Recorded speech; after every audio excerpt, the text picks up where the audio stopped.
వచ్చేసి ఉరవకొండ మండల్ అనంతపూర్ డిస్ట్రిక్ట్ లో ఉంటున్నాను. సో నేను హైదరాబాద్ లో ఉన్న కంపెనీలో జాబ్ చేస్తూ ఉన్నాను. నాకు వీక్ ఆఫ్ రోజులు నేను MMTS ట్రైన్లోనో సికింద్రాబాద్ నుంచి మేడ్చల్కి వచ్చే ట్రైన్లోనో నాకు ఒక అతను అనేది నాకు మిస్బిహేవ్ చేయడం వల్ల సో తన నుంచి నేను దూరంగా తప్పించుకోవడానికి నేను ట్రైన్లో నుంచి దూకాను సార్.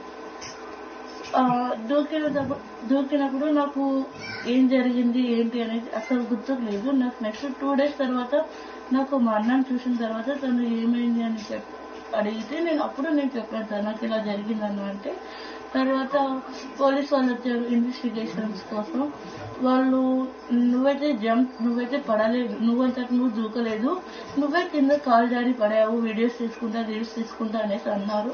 సో నాకు రీల్స్ తీసే అలవాటు లేదు కానీ నాకు స్నాప్ తీసే అలవాటు ఉంది. బట్ నేను మేడ్చల్ నుంచి సికింద్రాబాద్కి వెళ్ళేటప్పుడు నేను స్నాప్ తీసుకున్నాను తప్ప సికింద్రాబాద్ నుంచి మేడ్చల్కి వచ్చేటప్పుడు నేను ఫోన్లో వీడియోస్ అంటే ఏవి తీయలేదు. సో వాళ్ళు అంటున్నారు. సో వాళ్ళు ఈరోజు వచ్చిన న్యూస్ వచ్చేసి నేను రీల్ తీసుకోవడం వల్ల తీస్తూ ఉండగా కింద పడానే సరే అని అంటున్నారు. సో అదైతే కన్ఫర్మ్ గా అబద్ధం సార్. నేనైతే వీడియోస్ తీయడం అలా ఏం చేయలేదు సార్ నేను కింద పడేటంలో. సో తను వాళ్ళు మిస్బిహేవ్ చేయడం వల్ల తన నుంచి తప్పించుకోవడానికి సో నేను ట్రైన్ నుంచి దూకడం జరిగింది సార్.